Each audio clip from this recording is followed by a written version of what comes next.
Namaste, sir. Namaste, good evening, Mr. Shinde. Wonderful to see you here again. I just wanted a few notes on a brief description of the practice of horoscope from thousands of years, which was being done by in the Hindu society. Are you talking about the horoscope Yes, matching? horoscope matching practice. Yes, Okay. yes. See, the horoscope matching practice is prevalent, from thousands of years in the Hindu society. Yes.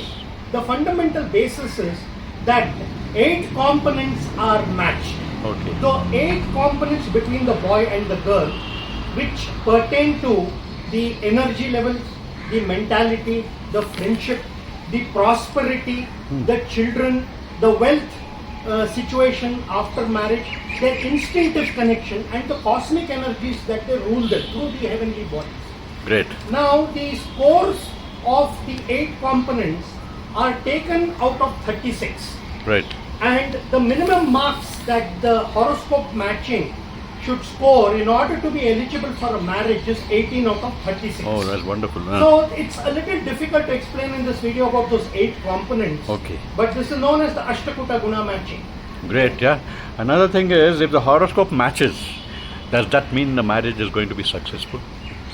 See, in the earlier generations, Yes. when women were largely responsible only for managing the household, that is cooking, housekeeping, children, the Ashtakuta Guna matching, which conventionally has been followed for so many years, Okay. was largely valid and had greater significance.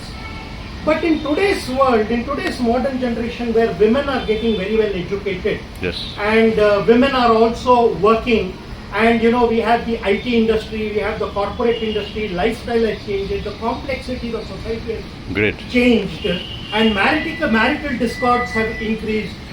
Problems related to marriage have become very diverse in nature. Okay. In such a situation, only the Ashtakuta Guna matching, with respect to horoscope matching, the conventional practice, is not very strongly valid. It is valid to some extent, but not valid to a larger extent. In today's world, with the new generation, we have to also look at other dimensions of the horoscope or other elements of the horoscope, or the quality of marriage in every person's horoscope, whether it is a boy or girl, from a new perspective as such. Wonderful, wonderful. Now another thing is, in a love marriage, horoscope matching is also valid, or it's only for arranged marriages?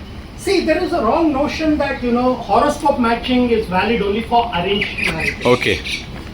The horoscope matching is also valid for love marriages.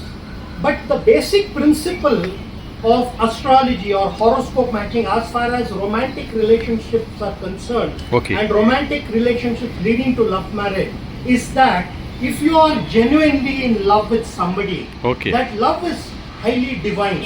It has very great spiritual significance.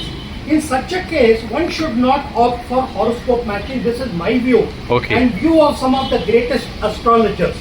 But then there are parents and people, just for psychological satisfaction or just to ensure that or to validate that this particular love marriage between our children is likely to work or not, they do come to us for horoscope matching. But generally, as far as I am concerned, I advise people that if there is authentic, genuine love, which is very divine in nature between the boy and girl, I do not encourage horoscope matching in such cases. In fact, in today's world, even in arranged marriages have also become like love marriages. Great. You see, in arranged marriages also, there has to be some fair acquaintance between the boy and the girl, or the interaction, and only then it leads to a marriage.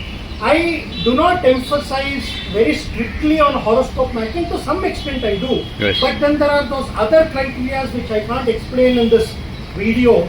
Those are matched or those are analyzed. Great, in this particular regard. Wonderful. Now another thing is, what remedies do you suggest if a horoscope does not match? See, there are remedies related to rituals and ceremonies. There are remedies, spiritual remedies like doing certain pujas and homas. But in my case, my emphasis is largely not on ritual ceremonies, pujas and homas and gemstones. What I do is, I match the horoscope from the Ashtakuta Guna matching perspective and the modern perspective which I talked about a little while ago. Okay. And I counsel the boy and the girl as to what are the deficiencies or the defects or the weak points with respect to marriage, like temperament, getting, having overreactive impulses, Yes. lack of understanding, Yes.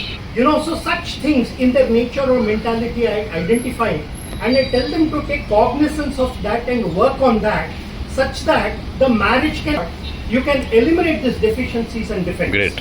So my emphasis is more on practical remedies. In rare critical situations, I may ask for rituals and ceremonies, but primarily it is practical remedies. Wonderful. Now, the last question I would like to ask is, if there's a marriage which is failing, what remedies would you suggest? Like I told you a little while ago, Yes. see, we have to also study the individual horoscopes of the boy and the girl. Yes. And the boy's mentality separately, the girl's mentality separately, the boy's overall profile personality, the girl's overall profile personality Yes. separately, their temperament, and those things can be identified and advised to both the boy and the girl, such that they can work around that and not allow those defects and deficiencies to come in the way of marriage, leading to a marital discord. Wonderful. Yeah. Wonderful talking with you so long. Thank you so much. Okay. Thank you, sir. Namaste. Thank you. Namaste.